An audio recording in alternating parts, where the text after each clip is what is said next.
اما بعد فاعوذ باللہ من الشیطان الرجیم بسم اللہ الرحمن الرحیم وَكَأَيٍّ مِّن قَرْيَةٍ عَتَتْ عَنْ أَمْرِ رَبِّهَا وَرُسُلِهِ فَحَاسَبْنَاهَا حِسَابًا شَدِيدًا وَعَذَّبْنَاهَا عَذَابًا نُكْرًا فَذَاقَتْ وَبَالَ أَمْرِهَا وَكَانَ عَاقِبَةُ أَمْرِهَا خُسْرًا أَعَدَّ اللَّهُ لَهُمْ عَذَابًا شَدِيدًا فَاتَّقُوا اللَّهَ يَا أُولِي الْأَلْبَابِ الَّذِينَ آمَنُوا قد انزل اللہ الیکم ذکرا رسولا یتلو علیکم آیات اللہ مبینات لیخرج الذین آمنوا وعملوا الصالحات من الظلمات الى النور ومن یؤمن باللہ ویعمل صالحا يدخلہ جنات تجری من تحتها الانہار خالدین فیہا ابدا قد احسن اللہ له رزقا اللہ الذي خلق 7 سماوات ومن الارض مثلهن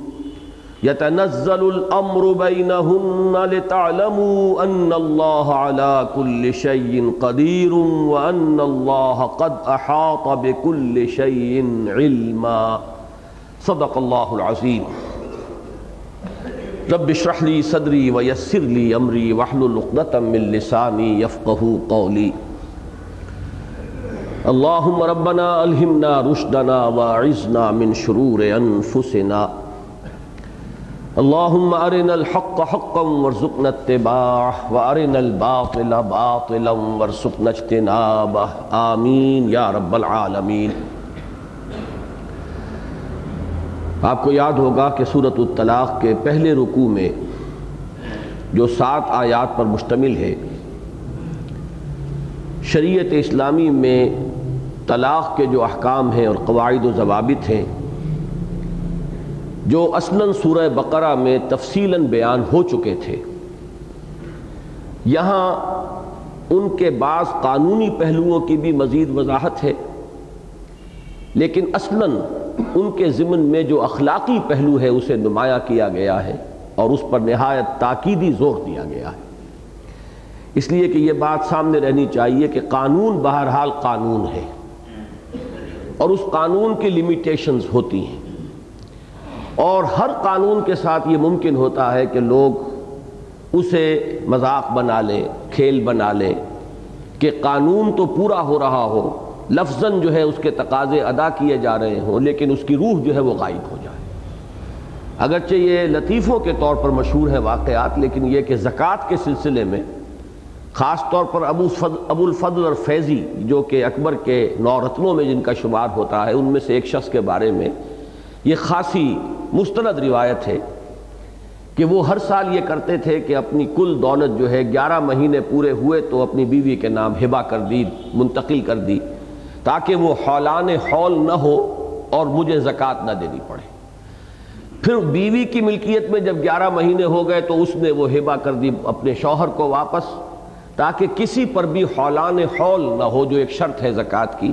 اور اس طریقے سے وہ زکوٰۃ کو بچا لیں۔ لطیفوں کی صورت میں بیان ہوا ہے کہ اور بعض لوگوں نے اس طرح کے واقعہ بیان کیا ہے، یہ کوئی یعنی صرف کوئی کہانی نہیں ہے، اس انداز میں بیان کیا گیا ملتان کے بارے میں کہ بعض کاروباری لوگ وہاں یہ کرتے تھے کہ زکوٰۃ ادا کرنی ہے، فرض کیجئے کسی بہت بڑے سیٹھ کی 10,000 روپے زکوٰۃ ہے، وہ 10,000 روپے ایک بٹکے میں ڈال کر اوپر گیہوں اس کے ڈال کر کسی غریب کو بلاتے تھے، لو بھائی یہ زکوٰۃ ہے، لے لو یہ۔ جب وہ لے کے اٹھنے لگتا تھا کہ اس کو بیچتے ہو، کہاں بوجھ لے کر جاؤ گے، تو اس کو 5-10 روپے کے اندر اس سے خریدا اور یہ مطمئن ہو گئے کہ زکوٰۃ ہم نے ادا کر دی، ہم نے تو اس کو دے دی تھی، تملیک کر دی تھی، مالک بنا دیا تھا، اب وہ اپنی مرضی سے بیچ گیا۔ تو یہ تماشے جو ہیں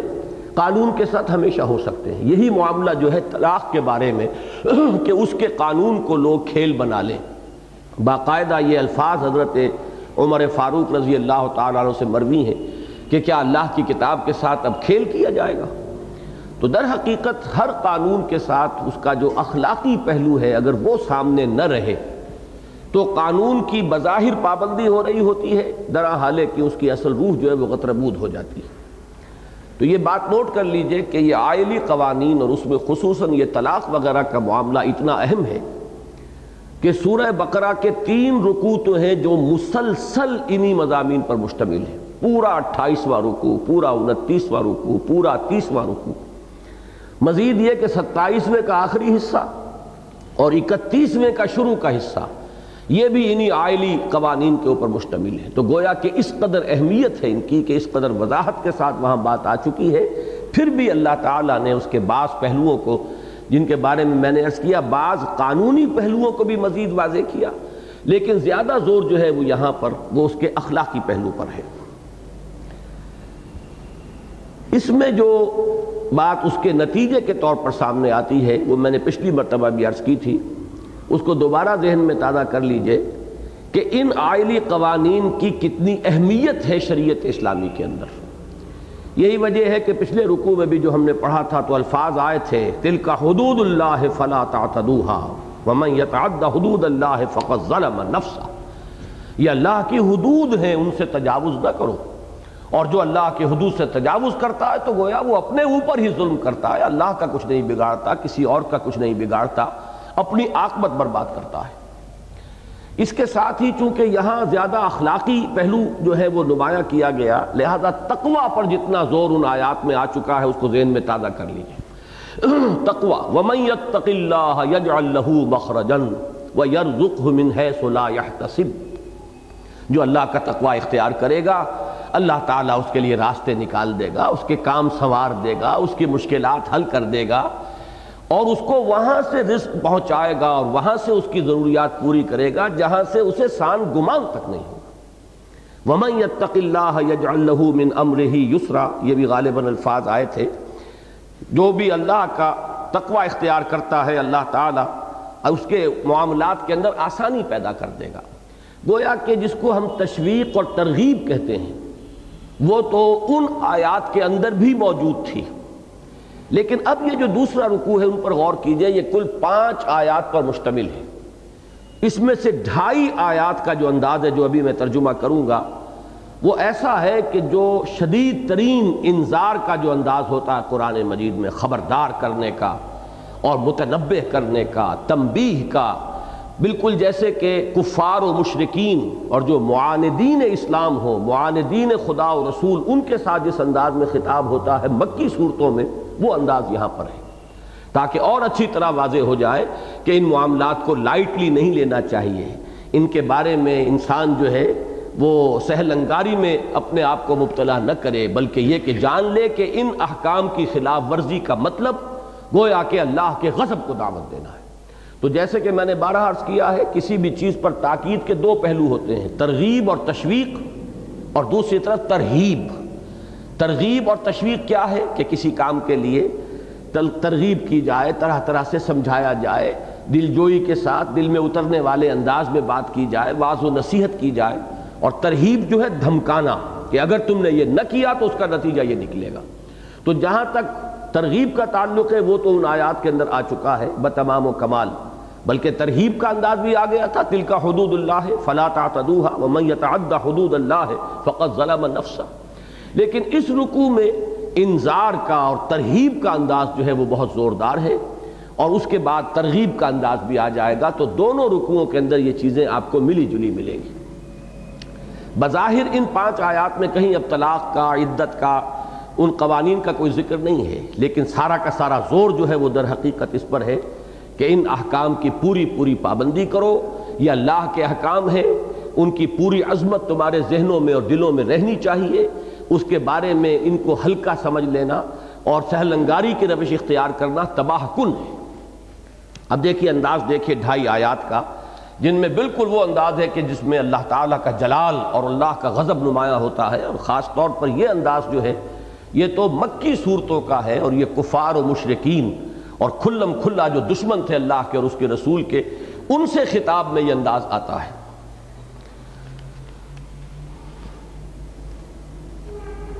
وَكَأَيٍّ مِّن قَرْيَةٍ عَتَتْ عَنْ أَمْرِ رَبِّهَا وَرُسُلِهِ. اور کتنی ہی ایسی بستیاں ہیں جنہوں نے اپنے رب کے حکم سے سرکشی کی، تجاوز کیا. یہ عطاؤ کا مادہ جو آتا ہے نکل بھاگنا، رسہ توڑا کر جیسے کوئی جانور بھاگ جا رہا ہو، اپنے رب کی پکڑ سے، اپنے رب کے قانون سے، اپنے رب کے احکام سے رسہ توڑا لینا۔ وَكَأَيٍّ مِّن قَرْيَةٍ عَتَتْ عَنْ أَمْرِ رَبِّهَا وَرُسُلِهِ، اور اس کے رسولوں سے، یعنی ان کے احکام اور ان کی پیروی کرنے اور ان کا اتباع کرنے سے انہوں نے روگردانی کی۔ فَحَاسَبْنَاهَا حِسَابًا شَدِيدًا، تو ہم نے پھر ان کا محاسبہ کیا، اور وہ محاسبہ بھی پھر آسان نہیں، بڑا سخت۔ اس کے تقابل کے لیے آخری پارے کی سورہ مبارکہ جو ہے اس کے وہ الفاظ جو ہے جس کے بارے میں ہم دعا بھی کرتے ہیں پھر، اللہم حاسبنا حسابا یسیرا، پروردگار ہم سے حساب لیجو بڑا آسان حساب۔ ان علینا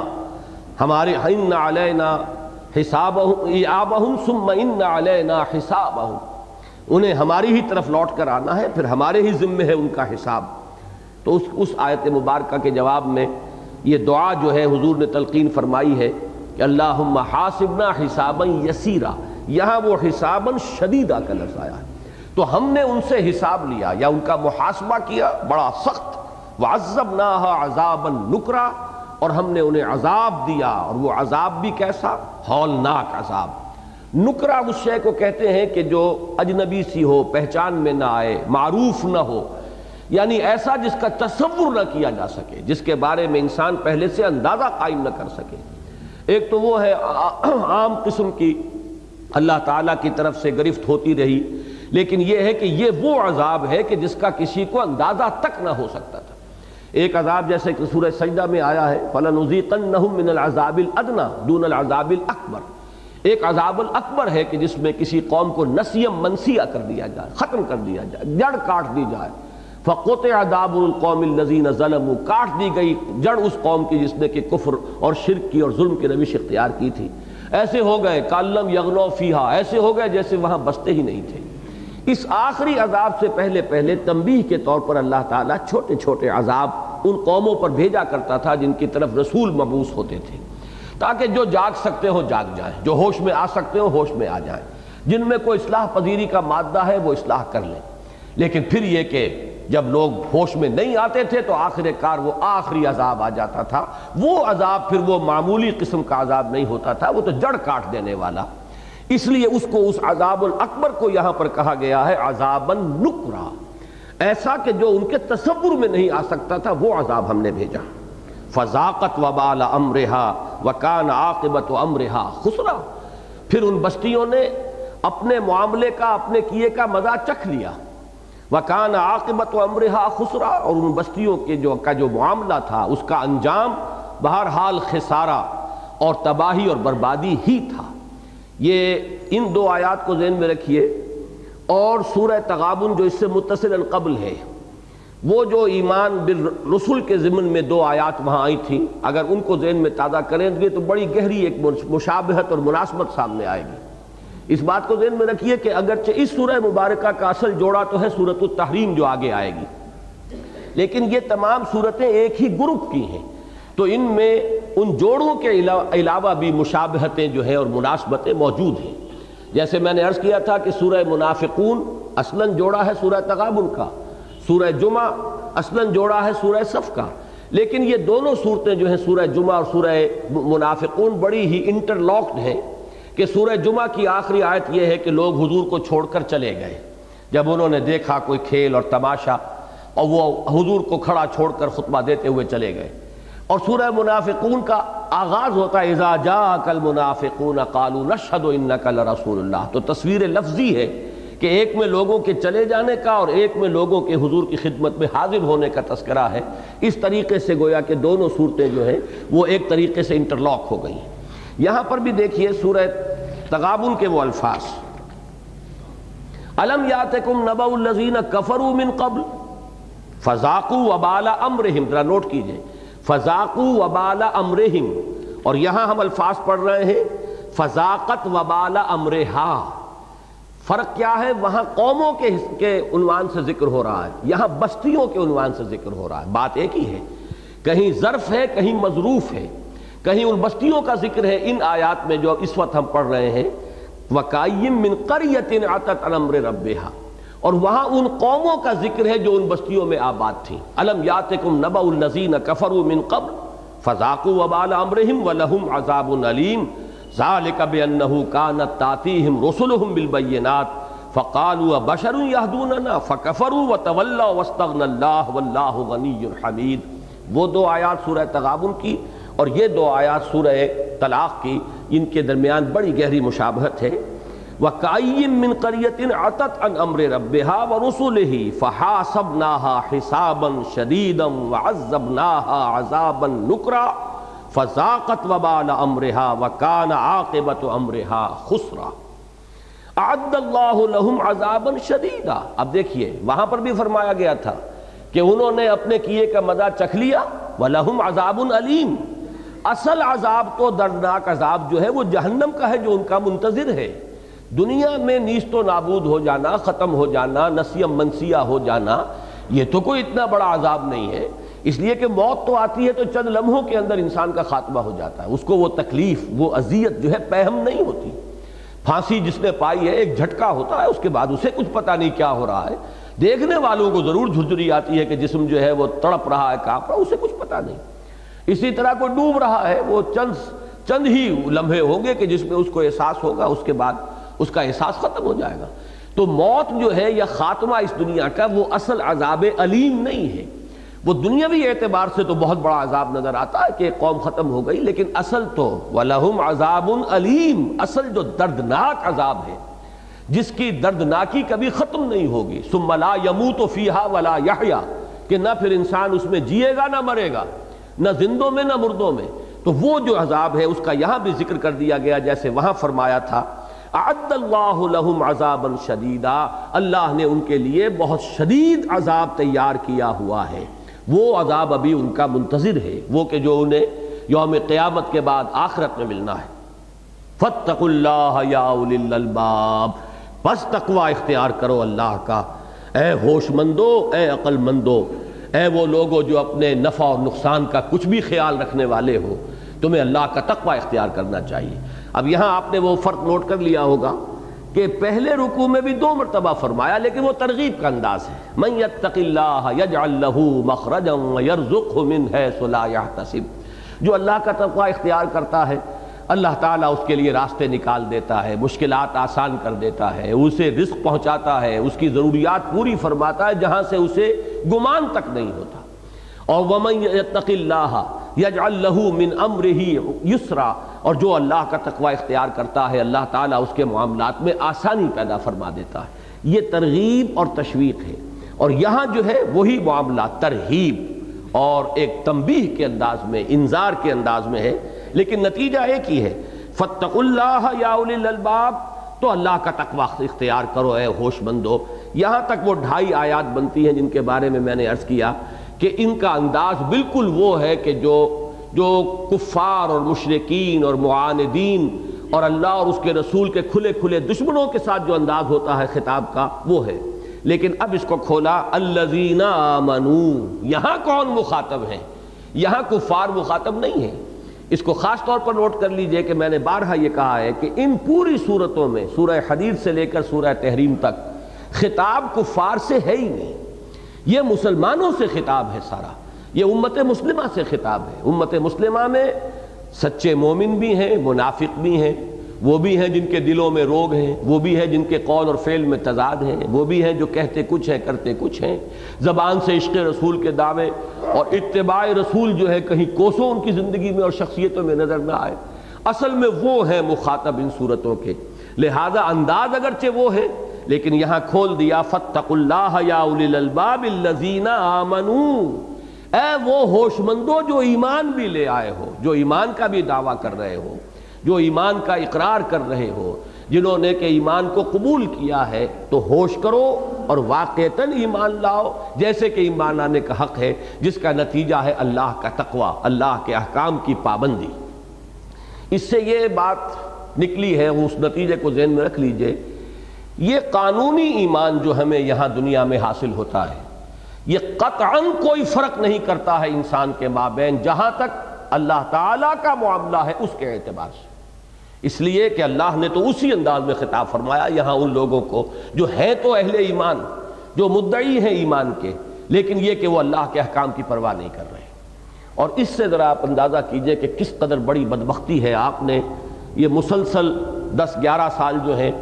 میرے بارے میں یہ خبریں پڑھی ہوں گی بار بار کہ آئلی قوانین کے بارے میں کس شد و مت کے ساتھ کہتا رہا کہ ضیاء الحق صاحب آپ اللہ کا نام لیتے ہیں، دین کا نام لیتے ہیں، آپ نے ایک شریعت کورٹ بنائی ہے، لیکن حال یہ ہے کہ وہ آئلی قوانین جو ایک اور فوجی عامر جو ہے اس نے نافذ کیے تھے، جس کے بارے میں جملہ مکاتب فکر تمام فرقوں کے چوٹی کے علماء نے یہ فتویٰ دیا تھا کہ اس میں اسلام کے آئلی قوانین جو ہیں ان میں تحریف کی گئی ہے، ان کے اندر بہت سی چیزیں غلط شامل کر دی گئی ہیں، لیکن وہ قانون نافذ رہا۔ سن 62 سے 1988 آ گیا ہے، 26 برس ہو گئے کہ وہ قانون اس ملک میں نافذ ہے، جس کے بارے میں علماء کا متفقہ فیصلہ یہ کہ وہ غیر اسلامی ہے، لیکن چل رہا ہے۔ اور 11 برس اس شخص نے بھی اس کو قائم رکھا ہے جو اٹھتے بیٹھتے اسلام کا نام لیتا تھا، حالانکہ یہ وہ آئلی قوانین ہیں جو انگریز نے نہیں چھیڑے تھے، جو کہیں بھی کسی دشمن ہماری جو قوتیں آ کر ہم پر مسلط ہو گئی تھی انہوں نے بھی یہ احتیاط برتی تھی کہ ان قوانین کے اندر، اور آج تک بھی ہندوستان کے اندر مسلمان جو ہے وہ اتنا بیدار ہے اس معاملے کے اندر کہ ذرا سی ایک ترمیم، اور وہ بھی کوئی قانون سازی نہیں کی تھی حکومت نے، بلکہ سپریم کورٹ کا ایک ورڈکٹ آ گیا تھا، ایک مقدمے میں ایک فیصلہ۔ اب چونکہ سپریم کورٹ کا فیصلہ جو ہے وہ نظیر بن جاتا ہے بعد کے لوگوں کے لیے، تو وہ ایک طرح کا قانون بن جاتا ہے، اور اس میں اندیشہ تھا کہ اب یہ چیز جو ہے اگر یہاں اس کا راستہ نہ روکا گیا تو یہ جو حصار ہے خاندانی زندگی کا، جو آخری حصار ہے وہاں اسلام کا اور مسلمان تہذیب کا، اگر یہ فصیل بھی ٹوٹ گئی، چار دیواری جو ہے گھر کی، تو پھر مسلمان کا تشخص ہندوستان میں باقی نہیں رہے گا۔ لہذا وہ لوگ جو ہیں انہوں نے پورا بیداری کا ثبوت دیا، منظم ہوئے، تمام مسلمانوں کے فرقے جو ہیں جمع ہو گئے، اور جس زمانے میں وہ جد و جہد ہو رہی تھی، شیعہ سنی فساد بھی پورے بھارت میں کہیں نہیں ہوا، اس لیے کہ ایک مشترک کاز جو ہے وہ سامنے آ گیا تھا کہ یہ اسلام کے آئلی قوانین جو ہیں اب ان کا تحفظ ضروری ہے۔ نتیجہ یہ نکلا کہ راجیو حکومت کو گھٹنے ٹیکنے پڑے، اور طے کر دیا گیا کہ کبھی مسلمانوں کے جو یہ آئلی قوانین ہیں ان میں کوئی دخل نہیں دیا جائے گا۔ اب آپ ببی تفاوت رہے ہس کجا استاب کجا، ایک وہ ہیں جنہیں تصویر بناتی ہے، ایک ہم ہیں کہ لیا اپنی بھی صورت کو بگاڑ، ہم خود مختار ہیں، ہم آزاد ہیں، ہمارے معاملات ہمارے اپنے ہاتھ میں ہیں۔ یہ کہا تھا کبھی کہنے والے نے، غالباً مولانا مودودی کے الفاظ ہیں، یہ مسلمان قوم وہ ہے جو دوسروں کے ہاتھوں اسلام کا جھٹکا تو نہیں ہونے دیتی، خود اپنے ہاتھوں اسے ذبح کر کے خوش ہوتی ہے۔ یہ ہے ہمارا طرز عمل کہ جو خاص طور پر ان آئلی قوانین کے بارے میں یہ جو ہم نے ثابت کیا ہے، ہندو کے ہاتھوں ان قوانین کا جھٹکا نہیں ہونے دیں گے، اپنے ہاتھوں اس کو ذبح کریں گے۔ تو یہ اہمیت ذرا سمجھ لیجئے کہ سورہ طلاق میں اور کوئی چیز نہیں آئی ہے، صرف وہی نکاح اور طلاق کے قوانین اور اس کے اخلاقی پہلو ہیں کہ جن پر زور دیا گیا ہے۔ پھر اندازہ کیجئے کہ کس شد و مت کے ساتھ اس پر تاکید ہو رہی ہے۔ وَكَأَيٍّ مِّن قَرْيَةٍ عَتَتْ عَنْ أَمْرِ رَبِّهَا وَرُسُلِهِ فَحَاسَبْنَاهَا حِسَابًا شَدِيدًا وَعَذَّبْنَاهَا عَذَابًا نُكْرًا فَذَاقَتْ وَبَالَ أَمْرِهَا وَكَانَ عَاقِبَةُ أَمْرِهَا خُسْرًا أَعَدَّ اللَّهُ لَهُمْ عَذَابًا شَدِيدًا فَاتَّقُوا اللَّهَ يَا أُولِي الْأَلْبَابِ الَّذِينَ آمَنُوا قَدْ أَنزَلَ اللَّهُ إِلَيْكُمْ ذِكْرًا۔ اے ہوش مندو، اللہ تعالیٰ نے تمہاری طرف ذکر نازل فرما دیا ہے، اللہ نے تو کرم فرمایا ہے، یہ آیات بینات اس نے نازل فرمائی ہیں اپنے بندے پر، اس نے اپنا قانون تمہیں عطا کر دیا ہے، واضح ہدایات دے دی ہیں، پھر بھی اگر تم اس کی ناقدری کرو اور ان کو پسے پش ڈال کر، یہ بھی ایک بڑی تلخ ہے ہماری تاریخ کی ایک حقیقت، اسے یاد رکھیے۔ اس کا بھی ذکر مولانا مودودی نے کیا تھا ایک جگہ کہ جب ترکی میں کمال پاشا، مصطفیٰ کمال پاشا نے اسلام کے آئلی قوانین بھی منسوخ کر دیے اور رومن لا کو اس فیملی لاز کے دائرے کے اندر بھی رومن لا جو ہے اس کو اختیار کر لیا، تو پیرس کے چند اخبارات نے اداریے لکھے تھے کہ یہ مسلمان عجیب قوم ہے، دعویٰ یہ کرتی ہے کہ ہمارے پاس بہترین قانون ہے، مکمل نظام زندگی ہے، ہمارا دین ضابطۂ حیات ہے، بہترین قانون ہے، اور حال ان کا یہ ہے کہ یہ فیملی لاز کے لیے بھی ہمارے سامنے جھولی پسار رہے ہیں۔ یہ ہے ان کا طرز عمل، دعویٰ یہ ہے کہ بہترین قانون ان کے پاس ہے۔ تو فوجداری اور دیوانی قانون تو چھوڑو، جو خاندانی اور عائلی قوانین ہیں، فیملی لاز، آج مسلمان وہ اپنے اسلامی قوانین کو تج کر اور ہمارے سامنے جھولی پسار کر کھڑا ہے، ہم سے اس نے قانون لیا ہے فیملی لاز۔ یہ ہے جو طرز عمل شروع ہوا تھا اس صدی میں مصطفیٰ کمال پاشا کے ہاتھوں، لیکن یہ ہے نوبت وہیں جا رسید کہ اسلام کے نام پر بننے والی ایک مملکت میں، پاکستان میں بھی اسی رخ کو اختیار کیا گیا اور ان قوانین کے اندر تحریف کی گئی۔ قد انزل اللہ الیکم ذکرا، اللہ نے تو نازل کر دیا ہے تمہاری جانب ذکر، یاد دہانی، نصیحت۔ رسولا یتلو علیکم آیات اللہ مبینات، رسول جو تلاوت کرتے ہیں تم پر، یعنی تمہیں پڑھ کر سناتے ہیں اللہ کی آیات جو مبینات ہیں، واضح کر دینے والی، ہر شے کو بالکل نمایاں کر دینے والی، کھول کھول کر بیان کر دینے والی۔ لِيُخْرِجَ الَّذِينَ آمَنُوا وَعَمِلُوا الصَّالِحَاتِ مِنَ الظُّلُمَاتِ إِلَى النُّورِ، تاکہ وہ نکالے ان لوگوں کو جو ایمان لائے اور جنہوں نے نیک عمل کیے تاریکیوں سے روشنی میں۔ وَمَن يُؤْمِن بِاللَّهِ وَيَعْمَلْ صَالِحًا يُدْخِلْهُ جَنَّاتٍ تَجْرِي مِن تَحْتِهَا الْأَنْهَارُ خَالِدِينَ فِيهَا أَبَدًا، اور جو کوئی ایمان رکھے گا یا ایمان لائے گا اللہ پر اور عمل کرے گا نیک، وہ اسے داخل کرے گا ان باغات میں جن کے دامن میں ندیاں بہتی ہوں گی،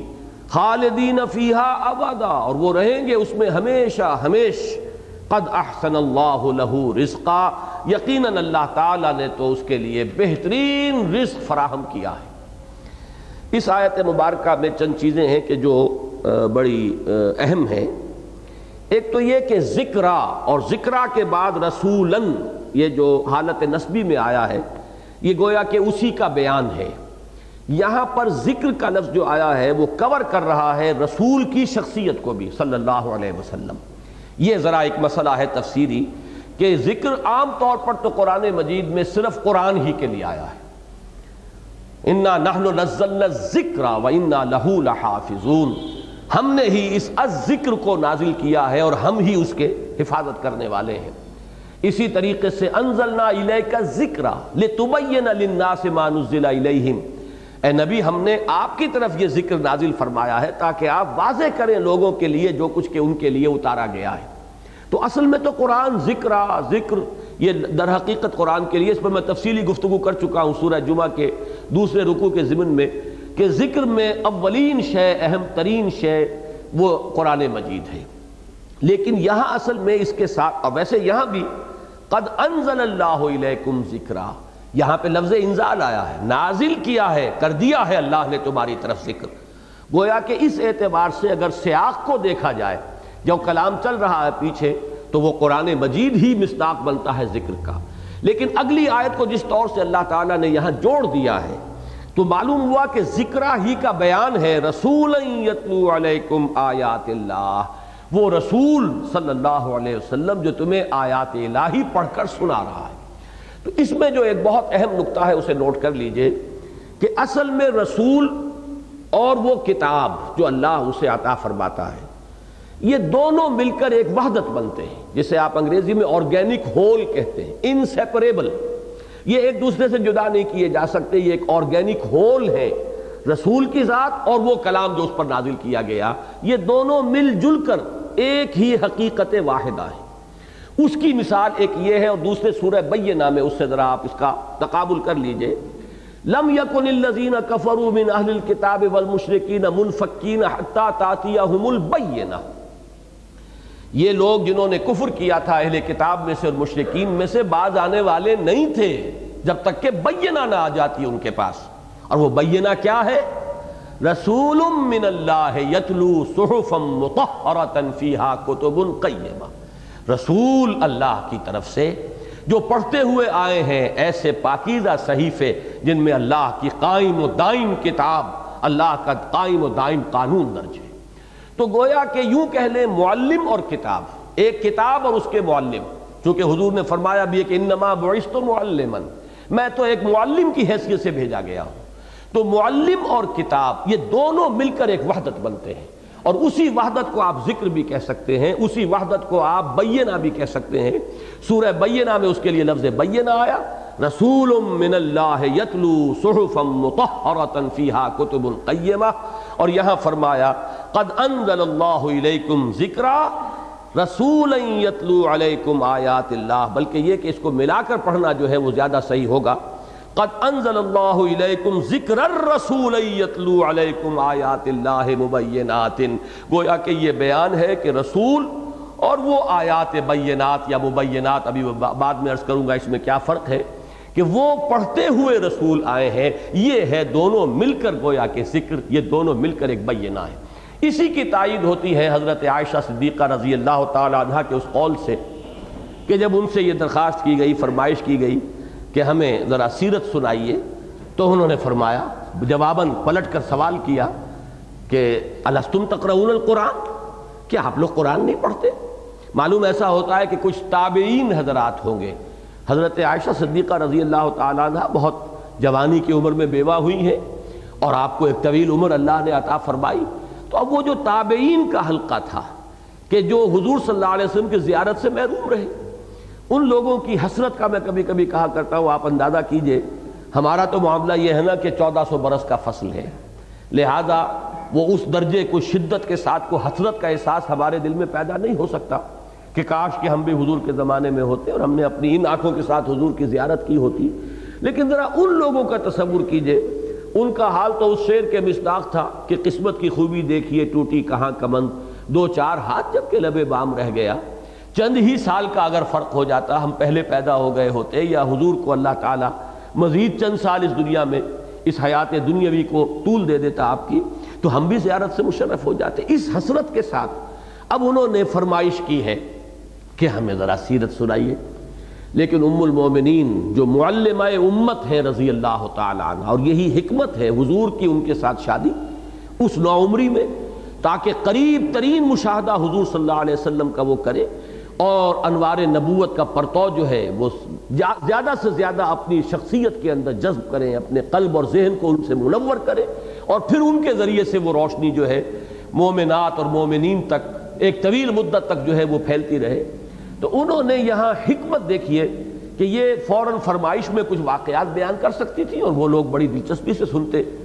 لیکن یہ جو ایک ان کے ذہنوں میں بات آئی تھی اس کو ایک بہتر رخ پر ڈالنے کے لیے سوال کرتے ہیں الستم تقرؤون القرآن، کیا آپ لوگ قرآن نہیں پڑھتے؟ وہ لوگ بھی حیران ہوئے ہوں گے کہ ہم نے فرمائش کیا کی تھی، درخواست کیا کی تھی، جواب ہمیں کیا مل رہا ہے۔ انہوں نے عرض کیا کہ بلا وہ تو ہم پڑھتے ہیں، ہم نے تو آپ سے سیرت کی فرمائش کی تھی کہ حضور صلی اللہ علیہ وسلم کی سیرت بیان فرمائیں۔ اس پر حضور وہ تاریخی جملہ ہے ام المومنین حضرت عائشہ صدیقہ رضی اللہ تعالی عنہا کا، کان خلقہ القرآن، حضور کی سیرت قرآن ہی تو ہے۔ یعنی ان دونوں کے اندر جو یہ ایک انسیپریبل ایک آرگینک ہول کے اجزاء ہونے کا معاملہ ہے، اس کو اچھی طرح سمجھیے کہ در حقیقت یہ ایک ہی شے ہے۔ اس کو آپ یوں بھی کہہ سکتے ہیں کتاب و سنت مربوط ہے، یوں بھی کہہ سکتے ہیں کتاب و سیرت مربوط ہیں، یوں بھی کہہ سکتے ہیں رسول من اللہ یتلو صحفا مطہرۃ فیہا کتب قیمہ، یہی بینہ ہے۔ یہ بھی کہہ سکتے ہیں کہ جیسے کہ یہاں فرمایا رسول یتلو علیکم آیات اللہ مبینات، یہی ذکر ہے، اور برا نہ مانیے یہ بھی کہہ سکتے ہیں یہی نور ہے۔ شخصیت محمدی علیہ صاحب الصلاۃ والسلام نور ہونے کے اعتبار سے، نور ہدایت ہونے کے اعتبار سے وہ بالکل قرآن مجید تو نور ہے ہی، لیکن اس کا نور ہونا سیرت محمدی علیہ صاحب الصلاۃ والسلام کا وہ بھی اسی رخ سے اگر سامنے ہو تو ہرگز کوئی حرج نہیں، اس لیے کہ نور وہ بھی راستہ دکھاتا ہے،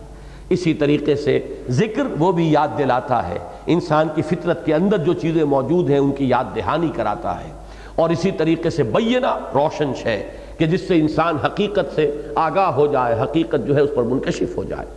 تو ایک بات تو اس میں یہ نوٹ کرنے کی تھی کہ قد انزل اللہ الیکم ذکر الرسول یتلو علیکم آیات اللہ مبینات۔ اب یہاں دوسرا لفظ نوٹ کیجئے، اکثر و بیشتر بینات کا لفظ آتا ہے، چنانچہ سورہ حدید کی آیت نوٹ کیجئے، غالباً آیت نمبر 9 ہے وہ، وہاں فرمایا گیا هو الذی ينزل على عبده آیات بینات لیخرجکم من الظلمات الی النور، بالکل یہی جو آیت ہے اس کا مضمون جو ہے وہاں بھی موجود ہے، لیکن ایک فرق ہے کہ وہاں آیات بینات کہا گیا ہے، یہاں آیات مبینات کہا گیا ہے، ان کے درمیان یہ جو ایک میم کے اضافے سے فرق پڑا ہے اسے سمجھ لیں۔ بین وہ شے ہے جو از خود روشن ہو، بالکل واضح ہو، آفتاب آمد دلیل آفتاب۔ اس کو ہم اپنی عام گفتگو میں بھی کہتے ہیں کہ بھائی بڑی بین سی بات ہے، کیوں تمہیں سمجھ میں نہیں آ رہی؟ آپ کو تعجب ہوتا ہے کیا وجہ ہے کہ اتنی صاف روشن بات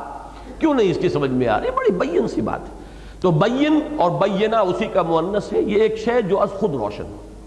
اور دوسرا ہے مبین۔ مبین اب اس میں فاعل بن گیا، روشن کر دینے والی شے، ہر چیز کو واضح کر دینے والی شے، جو دودھ کا دودھ پانی کا پانی علیحدہ کر دے، جو حق و باطل میں امتیاز کر دے، جس کے لیے دوسرا لفظ جو الفرقان، تبارک الذی نزل الفرقان علی عبدہ لیکون للعالمین نذیرا۔ بڑی بابرکت ہے وہ ذات جس نے اپنے بندے پر صلی اللہ علیہ وسلم الفرقان نازل فرمایا، فرق کر دینے والی شے، دودھ کا دودھ پانی کا پانی، حق و باطل کے اندر امتیاز، صحیح و غلط میں تمیز کی صلاحیت عطا کرنے والی شے وہ الفرقان۔ وہی لفظ یہ آیا ہے مبینات، اللہ تعالی نے وہ آیات مبینات نازل فرمائی ہیں، اور یہ رسول وہ تم پر پڑھ رہے ہیں، تمہیں پڑھ کر سنا رہے ہیں۔ اب نتیجہ کیا نکلتا ہے اسے نوٹ کیجئے۔ میرے نزدیک آیات بینات قرآن مجید کی ان آیات کو کہیں گے جن کے ذریعے سے انسان کے اندر جو بنیادی حقائق ہیں، جن کا مجموعی نام ہے ایمان،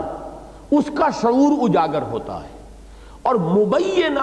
مبینات اس کا وصف اس اعتبار سے ہوگا صحیح اور غلط میں تمیز، گویا کہ احکام کے ضمن میں، چونکہ یہ سورہ مبارکہ جو ہے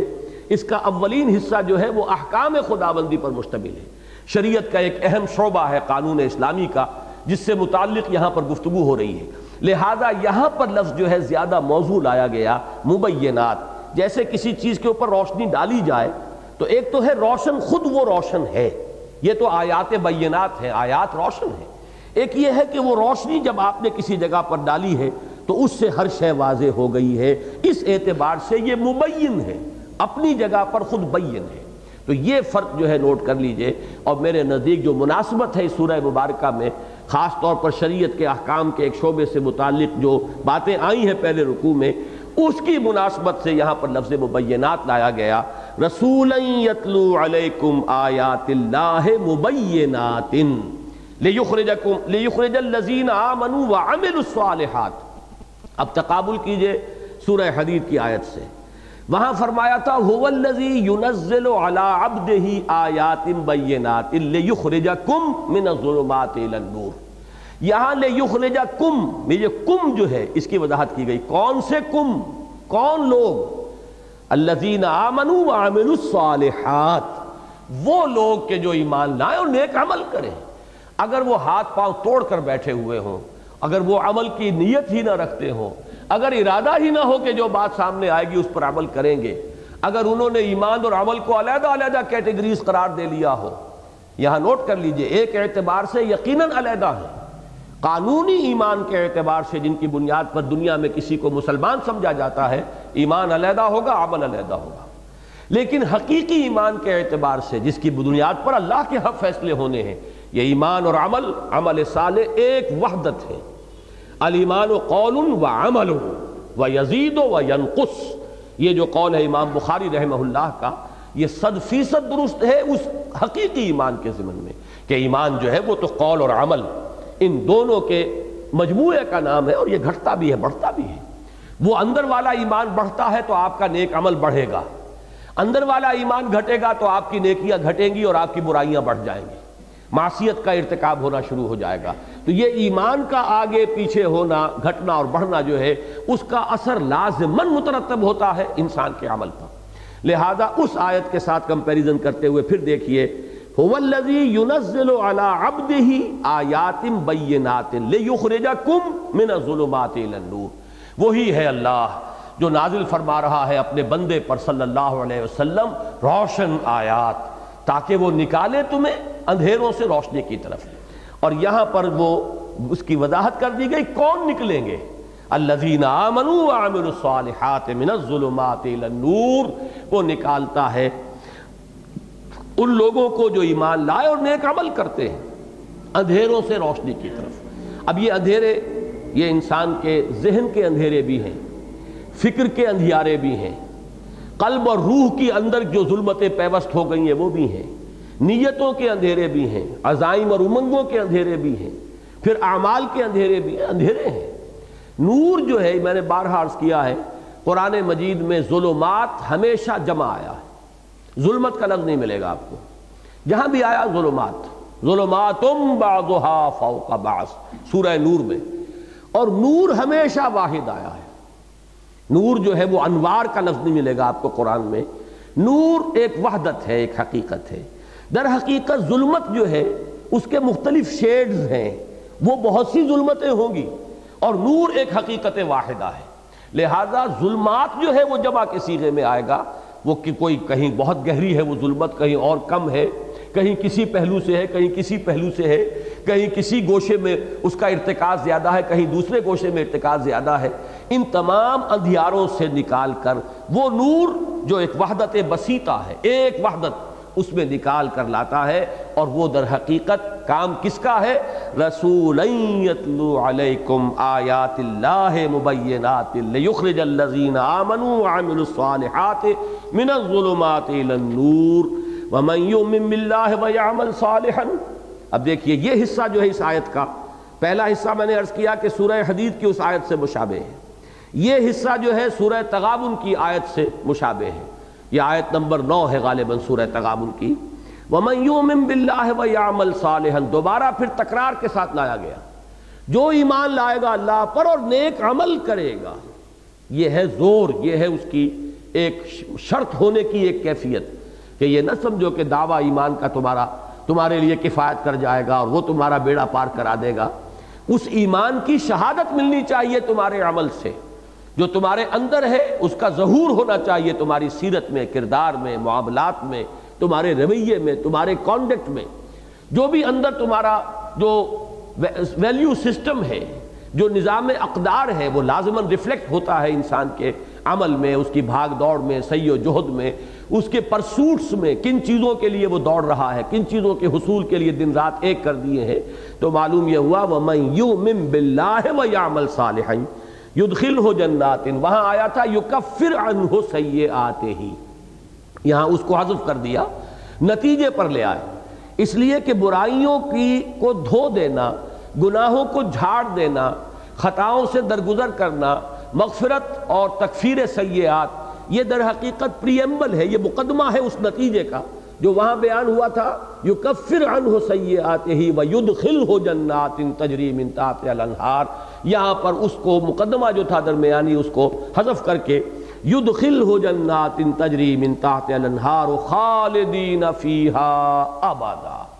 داخل کرے گا اسے ان باغات میں جس کے دامن میں ندیاں بہتی ہوں گی، چشمے رواں ہوں گے، اور وہ اس میں رہیں گے ہمیشہ ہمیشہ ہمیشہ ہمیشہ۔ میں نے نوٹ کرایا تھا آپ کو سورہ تغابن میں خالدین فیہا ابدا، وہاں چونکہ تقابل آیا تھا لہذا وہاں بہت اہمیت تھی اس کی، کہ اہل جہنم کے لیے صرف خالدین فیہا پر بات ختم کر دی گئی، اور اہل جنت کے لیے خالدین فیہا ابدا۔ تو ایک پہلو سے تو یہاں پر اس کے ساتھ مشابہت ہے، لیکن یہاں پر تقابل نہیں ہے۔ خالدین فیہا علیحدہ علیحدہ، ویسے دوزخ کے بارے میں بھی خالدین فیہا ابدا آیا ہے، لیکن اہمیت ہوتی ہے، جیسا کہ میں نے اس وقت عرض کیا تھا کہ امت کے دو بہت بڑی بڑی شخصیتیں ہیں، امام ابن تیمیہ رحمہ اللہ اور ابن عربی، بہت بڑے صوفی، شیخ اکبر کہلاتے ہیں تصوف کے میدان میں، اور یہ دونوں بہت سے اعتبارات سے ایک دوسرے کی ضد ہیں، بالکل ایک دوسرے کی ہر اعتبار سے ضد، سوائے ہو سکتا ہے کوئی اور مسئلہ بھی ہو، لیکن میرے علم میں جو مسئلہ ہے کہ جس میں یہ دونوں متفق ہو گئے ہیں وہ یہ ہے کہ وہ جنت کے لیے تو یہ مانتے ہیں کہ ہمیشہ ہمیشہ ہمیشہ ہمیشہ اس کا کبھی کوئی خاتمہ نہیں ہوگا، لیکن دوزخ کے بارے میں ان دونوں کی رائے یہ ہے کہ وہ ختم ہو جائے گی، ایک وقت آئے گا بہت لمبا احقابہ، بہت طویل عرصے بہت طویل عرصے بہت طویل عرصے، لیکن بالآخر جہنم جو ہے وہ ختم ہو جائے گی۔ ایک حدیث کا بھی حوالہ وہ دیتے ہیں کہ حضور نے فرمایا کہ ایک وقت آئے گا کہ جہنم جو ہے اس کھنکتی ہوئی دیگ کے مانند رہ جائے گی، اس میں کچھ نہ رہے۔ ظاہر بات ہے دیگ بھری ہوئی ہو تو وہ کھنکتی نہیں ہے، جب خالی ہو جائے تو پھر یہ کہ وہ کھنکنے لگتی ہے، لیکن وہ ذرا ایک پیچیدہ مسئلہ ہے، میں وہاں تفصیل سے بیان کر چکا ہوں۔ اہل سنت کا جو اجماعی عقیدہ ہے وہ یہی ہے کہ دونوں دائم ہیں ہمیشہ ہمیشہ. البتہ ایک اختلافی رائے ہے اور اس کی اہمیت نہ ہوتی اگر یہ دو عظیم شخصیتیں اس میں یک رائے نہ ہو گئی ہوتی، تو میں صرف اس کا تذکرہ کر رہا ہوں. قد احسن اللہ لہ رزقا، اللہ تعالیٰ نے تو اس کے لیے بہترین رزق فراہم کیا ہے، بہت عمدہ اللہ نے کیا ہے اس کے لیے رزق. اور یہاں رزق سے مراد صرف کھانے پینے کی چیزیں نہیں ہیں، یہ اچھی طرح نوٹ کر لیجئے. قرآن مجید میں اکثر و بیشتر جب رزق کا لفظ آتا ہے تو وہ صرف کھانے پینے کے لیے نہیں ہے. اللہ نے جو بھی کچھ دیا ہے، اللہ نے ذہانت دی ہے کسی کو، یہ بھی اس کا رزق ہے، اس کا عطیہ ہے، اس کا نصیب ہے. اللہ تعالیٰ نے کسی کو کوئی صلاحیت خصوصی عطا فرمائی ہے، یہ بھی اس کا عطیہ ہے. انہی صلاحیتوں سے آپ دولت کماتے ہیں، پیسہ بناتے ہیں، اور وہ رزق جس کو آپ رزق کہتے ہیں اس کے حصول کا وہ ذریعہ بن جاتی ہے. لیکن یہ رزق کا لفظ جو ہے بہت عام ہے. تو جنت میں صرف کھانے پینے کی چیزیں ہی نہیں ہوں گی، اچھی طرح سمجھ لیجئے، بلکہ انسان کی پوری شخصیت، کامل شخصیت کے لیے تسکین کا سامان ہوگا. اور جو لوگ ظاہر بات ہے کہ ذہنی اعتبار سے بلند تر سطح کے ہوں گے، ان کے تقاضے وہاں کچھ اور ہوں گے. وہ کھانے پینے کی چیزوں سے اس دنیا کے اندر بھی اتنی دلچسپی نہیں رکھتے تھے، اور وہاں بھی ان کی توجہ اصل ان چیزوں پر نہیں ہوگی، وہ کچھ اور چاہیں گے. وہ کیا چاہیں گے؟ وہ اللہ تعالیٰ کا دیدار چاہیں گے. چنانچہ بعض احادیث میں آتا ہے کہ جنت والوں کو جو آخری اور سب سے بڑی نعمت ملے گی وہ اللہ تعالیٰ کا دیدار ہے. تو اس اعتبار سے قد احسن اللہ لہ رزقا،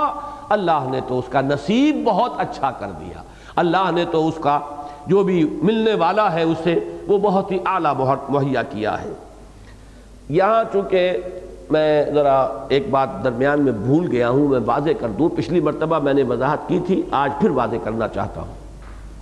چونکہ وہ تحدید اور تنبیہ کا معاملہ وہ بھی اب ختم ہوا. آخری آیت جو آ رہی ہے وہ بالکل مختلف موضوع ہے،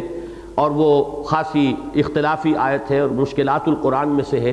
تو اس کا ترجمہ اور اس کا بیان کرنے سے پہلے میں چاہتا ہوں کہ اب تک جو کچھ ہم نے پڑھا ہے اس کے بارے میں ایک اہم بات آپ کے سامنے رکھ دوں. یہ جو طلاق کا قانون اور اس کے ضمن میں انتہائی تاکید، اخلاقی پہلو کو ملحوظ رکھنے کی تاکید، پھر اس کے ضمن میں سخت ترین تنبیہ، سخت ترین انداز میں انذار اور ترہیب، اور ہر ممکن انداز میں تشویق و ترغیب جس نہج سے آئی ہے، اس کا جو نتیجہ نکلتا ہے وہ کیا ہے. ایک تو میں پہلے عرض کر چکا کہ ان چیزوں کے بارے میں ان کے ہلکے ہونے کا کوئی تصور ذہن نہ رہے. یہ بہت اہم قوانین ہیں، بہت بنیادی قوانین ہیں، ان کی پوری عظمت ہمارے دلوں میں رہے. اور خاص طور پر یہ طلاق ثلاثہ کا جو مسئلہ ہمارے ہاں رہا ہے، چونکہ مجھ پر خود ایک دور گزرا ہے اور میں اللہ تعالیٰ سے معافی کا خواستگار ہوں کہ بعض لوگوں کو میں نے بھی جب وہ مجھ سے رائے طلب کرتے تھے تو اگرچہ ہمیشہ میں کہتا تھا میں مفتی نہیں ہوں، میں فتویٰ نہیں دے سکتا، آپ جائیے اور کہیں بھی کسی جو بھی آپ کا مسلک ہے اس کے مفتی صاحب سے آپ فتویٰ لیجئے. لیکن یہ ہے کہ اس قدر پریس کرتے تھے لوگ. اب تو کچھ عرصے سے میں نے بالکل اس فیصلے کے اوپر جو ہے سختی کے ساتھ عمل شروع کر دیا ہے کہ میں قطعاً اس میں اپنی رائے بھی ظاہر نہیں کرتا. لیکن یہ ہے کہ بدقسمتی سے رائے میری یہی تھی کہ جو ابن تیمیہ رحمہ اللہ کا مسلک ہے، قرآن مجید اور حضور صلی اللہ علیہ وسلم کی سنت سے مجھے وہی زیادہ اقرب معلوم ہوتا ہے. اب ذہن انسان کے قابو میں نہیں ہے، ذہن پر انسان کا اختیار نہیں ہے، جیسے دل پر اختیار نہیں کہ دل کا اپنا ایک رجحان ہے، ایک میلان ہے، آپ کا اختیار نہیں ہے. بلکہ یہ کہ میلان اگر کسی غلط رخ پر ہے اور آپ اپنے یعنی پوری قوت ارادی کو بروئے کار لا کر اسے روک رہے ہیں تو یہ آپ کا مجاہدہ ہے، باطنی مجاہدہ، جس پر کہ اللہ تعالیٰ آپ کو بہت بڑا اجر و ثواب عطا فرمائے گا. اسی طرح ذہن جو ہے وہ بھی انسان کے اختیار میں نہیں. ذہن میرا یہی رہا. مجھے جب یہ معلوم ہوا کہ چاروں ائمہ ہمارے یعنی چاروں فقہی مسلک جو ہیں، احناف بھی اور حنابلہ بھی اور شوافع بھی اور مالکیہ بھی، سب کا متفق علیہ مسلک یہی ہے کہ جب 3 طلاقیں ہو جائیں، چاہے وہ ایک ہی بار دی گئی ہو، تو وہ طلاق مغلظ ہے.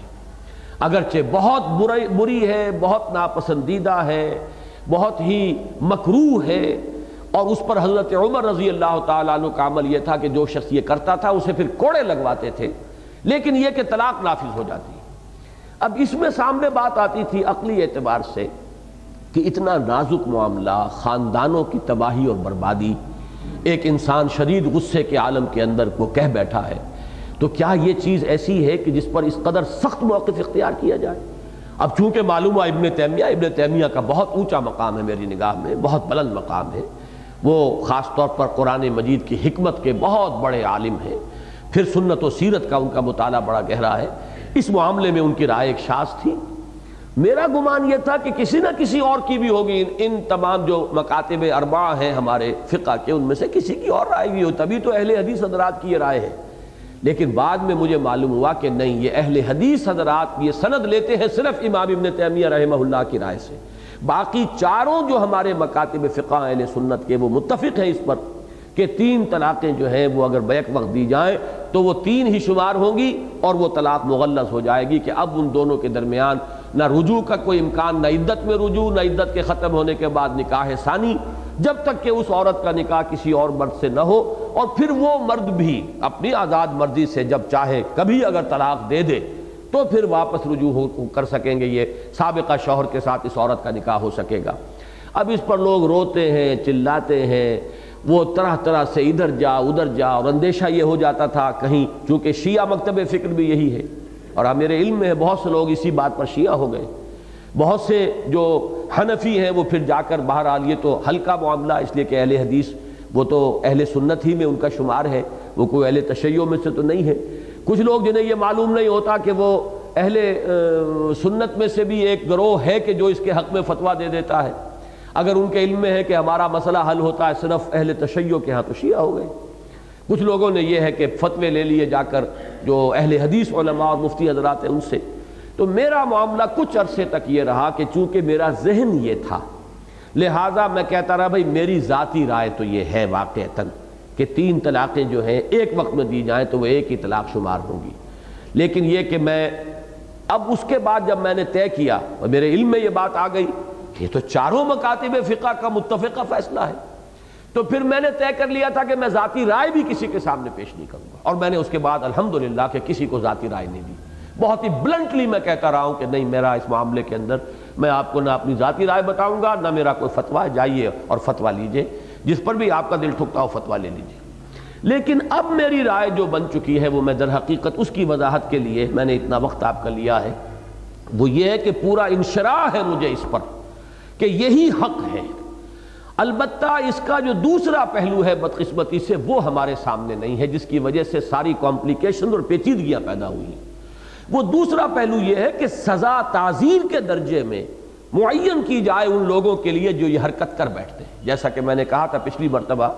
وہ آپ نے شاید اس کو ایک لطیفہ سا سمجھا، لیکن وہ بات میں پوری سنجیدگی سے عرض کر رہا ہوں کہ واقعتاً 5 سال کی سزا جو ہے قید بامشقت اس شخص کو دی جانی چاہیے کہ جو اس طریقے سے کتاب اللہ کے ساتھ کھیل کرتا ہے اور 3 طلاقیں بیک وقت دیتا ہے۔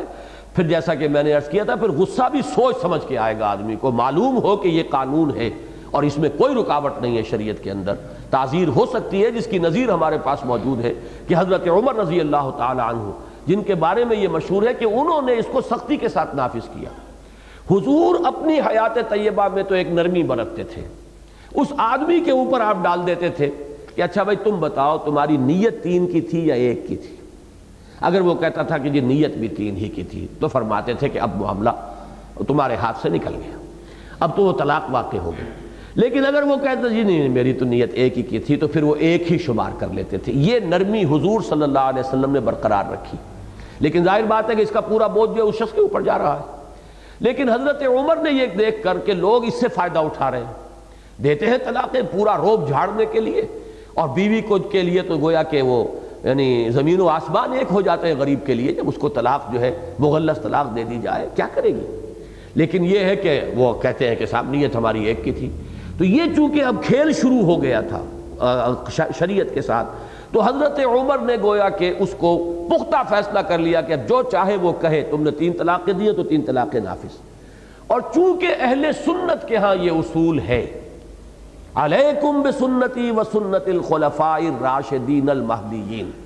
تمہارے ذمے ہے، لازم ہے تم پر میری بھی سنت اور میرے خلفاء راشدین مہدیین کی سنت۔ تو جو بھی فتوے ہیں یا جو بھی اجماع ہو گیا ہے دور خلافت راشدہ میں، وہ ہمارے لیے واجب الاتباع ہے۔ یہی معاملہ تراویح کا ہے جو اہل حدیث حضرات کی سمجھ میں نہیں آتا، اس پر اجماع ہو گیا تھا یہی وجہ ہے کہ اہل سنت کے چاروں مکاتب کے ہاں کم سے کم 20 رکعتیں ہیں، احناف کے ہاں 20 رکعتیں، حنابلہ کے ہاں 20 رکعتیں، شوافع کے ہاں 20 رکعتیں، البتہ مالکیہ کے ہاں کہیں 36 تک کی تعداد بھی ہے، 20 کی رائے بھی اور 36 کی بھی۔ لیکن چونکہ یہ اصل فیصلہ تھا، اجتہاد تھا حضرت عمر کا، انہوں نے نافذ کیا ہے، اور یہ حضرات اس کو تسلیم کرنے کے لیے تیار نہیں ہیں۔ یہ اصول ہے جس کی وجہ سے فرق واقع ہو جاتا ہے۔ اہل سنت کے ہاں اصول یہ ہے کہ جو اجتہادات خلفائے راشدین نے کیے، امت اس وقت ایک وحدت تھی، کوئی فرقے نہیں تھے، کوئی علیحدہ ملک نہیں تھے، پوری امت مسلمہ ایک وحدت تھی۔ اس کو جب قبول کر لیا گیا تو وہ اجماع ہے، اور وہ اجماع اب لازم ہے کہ اس کی پابندی کی جائے۔ اسی کے ضمن میں یہ معاملہ بھی آتا ہے کہ جو طلاق ثلاثہ کا ہے۔ لیکن جیسا کہ میں نے عرض کیا، یہ جس قدر تحدید اور تنبیہ آ رہی ہے، اس کو سامنے رکھتے ہوئے چونکہ چاروں مکاتب فکر کا یہ اجماعی فیصلہ ہے، اسی کو اور اسی پر مجھے انشراح ہے کہ اب اس کو نافذ ہونا چاہیے۔ البتہ جو خرابیاں پیدا ہو رہی ہیں ان کا سد باب اس طور سے ہو سکتا ہے کہ اس کے ساتھ تعزیر ہو، جو 3 طلاقیں بیک وقت دیں انہیں کوئی سخت سزا دی جائے، تاکہ پھر لوگ جو ہے وہ ہوش میں رہیں اور وہ اچھی طرح سوچ سمجھ کر کوئی اقدام کریں۔ واللہ اعلم۔ اب آخری آیت پر آئیے، اللہ الذی خلق 7 سماوات ومن الارض مثلہن۔ اللہ وہ ہے جس نے بنائے 7 آسمان اور زمین بھی ویسی ہی یا اتنی ہی، یہ میں بعد میں وضاحت کروں گا مثلہن سے مراد کیا ہے۔ یا تو اتنی ہی زمینیں ترجمہ ہوگا، یعنی جیسے 7 آسمان ہیں ویسے ہی 7 زمینیں، یا یہ کہ ویسی ہی زمین، یعنی زمین کے اندر بھی وہی 7 کا کہیں کوئی تصور موجود ہے، وہ میں بعد میں عرض کروں گا۔ یتنزل الامر بینہن، یہ اللہ کا امر نازل ہوتا ہے ان کے مابین۔ یہ 2 اصطلاحات تو میں نے پہلے بھی عرض کیا ہے کہ قرآن مجید کی بنیادی اصطلاحات میں سے ہیں خلق اور امر۔ سورہ اعراف میں فرمایا گیا الا لہ الخلق والامر۔ یہ 2 عالم ہیں، چاہے ایک دوسرے میں پیوست ہیں، لیکن ایک عالم خلق ہے، ایک عالم امر ہے۔ عالم امر میں اللہ تعالیٰ کے احکام جو ہیں وہ آن واحد میں نافذ ہو جاتے ہیں۔ انما امرہ اذا اراد شیئا فانما یقول له کن فیکون۔ نو ٹائم ایلیمنٹ، ایبسولوٹلی نو ٹائم ایلیمنٹ۔ اس کا امر تو یہ ہے کہ جب وہ فیصلہ کرتا ہے کہ ہو جاتا ہو جاتی، یہ ہے امر، عالم امر۔ ایک عالم خلق ہے، یہ ایک نچلے درجے کی شے ہے، یہ تنزل کا ایک درجہ ہے۔ آپ نے لفظ ارتقاء تو سنا ہوگا، ایک تنزلات بھی ہیں، بہرحال وہ ہمارے فلاسفہ اور متکلمین اور صوفیہ کی اصطلاحات ہیں، یہ تنزلات اور پھر ارتقاء یا ارتفاع۔ اسی طریقے سے سمجھ لیجئے کہ عالم امر بالا تر عالم ہے، عالم خلق ہے یہ کثیف مادی عالم جس کو ہم کہیں گے، اس میں ٹائم ایلیمنٹ جو ہے انٹیگرل پارٹ ہے اس عالم خلق کا۔ خلق السماوات والارض فی 6 ایام، اللہ نے آسمان اور زمین بنائے 6 دنوں میں، اور وہ دن ظاہر بات ہے یہ ہمارے دن نہیں ہے، یہ ہمارا دن تو اصل میں زمین کا ایک مرتبہ کا وہ گھوم جانا ہے اپنے ایکسس پر، یہ دن اور رات اس نے پیدا کر دیے۔ ہماری پوری گیلیکسی کا دن کیا ہوگا، اب اس کا تصور آپ کیا کریں گے۔ قرآن مجید میں کہیں کہا گیا 50,000 سال، کہیں فرمایا گیا الف سنۃ مما تعدون، یہ تو 1,000 برس جو ہے جو تمہارے حساب میں آتے ہیں، تو وہ بھی عدد مراد نہیں ہے، اللہ کا دن بہت بڑا ہے۔ اس کو آپ ایپکس کہہ سکتے ہیں، ملینمز کہہ سکتے ہیں، جو اصطلاحات سائنس میں استعمال ہوتی ہیں۔ اسی طریقے سے آپ کو معلوم ہے خلق جو ہے، اب کسی حیوان کی تخلیق ہو رہی ہے، اس کے جنین کی رحم مادر میں وہ وقت لگے گا۔ انسان کا بچہ 9 مہینے جو ہے رحم مادر کے اندر اس کی تخلیق ہوتی ہے، اس کے لیے لفظ آیا ہے کہ ہم نے انسان کو بنایا من نطفۃ ثم من علقۃ ثم من مضغۃ معلقۃ مخلقۃ وغیر مخلقۃ، اس کے مختلف جو ہے وہ ادوار ہیں۔ ایک عالم امر اور ایک عالم خلق۔ عالم امر میں کوئی ٹائم ایلیمنٹ نہیں، عالم خلق کے اندر انٹیگرل پارٹ ہے ٹائم فیکٹر، یہ اس کا ایک بعد ہے۔ یہ دونوں امر باہم پیوست ہے، بلکہ اس سے پہلے نوٹ کر لیجئے انسان میں آ کر یہ دونوں عالم متحد ہو گئے۔ فرشتہ عالم امر کی شے ہے، یہ حیوانات عالم خلق کی شے ہے، جمادات، نباتات، حیوانات یہ عالم خلق ہے۔ انسان کا جو مادی وجود ہے وہ عالم خلق سے متعلق ہے، اس کی روح جو ہے وہ عالم امر سے متعلق ہے۔ یسألونک عن الروح قل الروح من امر ربی، تو یہ پیوست ہے دونوں عالم، اور اللہ کا امر جو ہے وہ نازل ہوتا ہے، یعنی یہ تدبیر ہے، جیسے سورہ سجدہ میں فرمایا یدبر الامر من السماء الى الارض ثم يعرج الیہ فی یوم کان مقدارہ الف سنۃ مما تعدون۔ اللہ تعالیٰ نے آسمان اور زمین بنائے،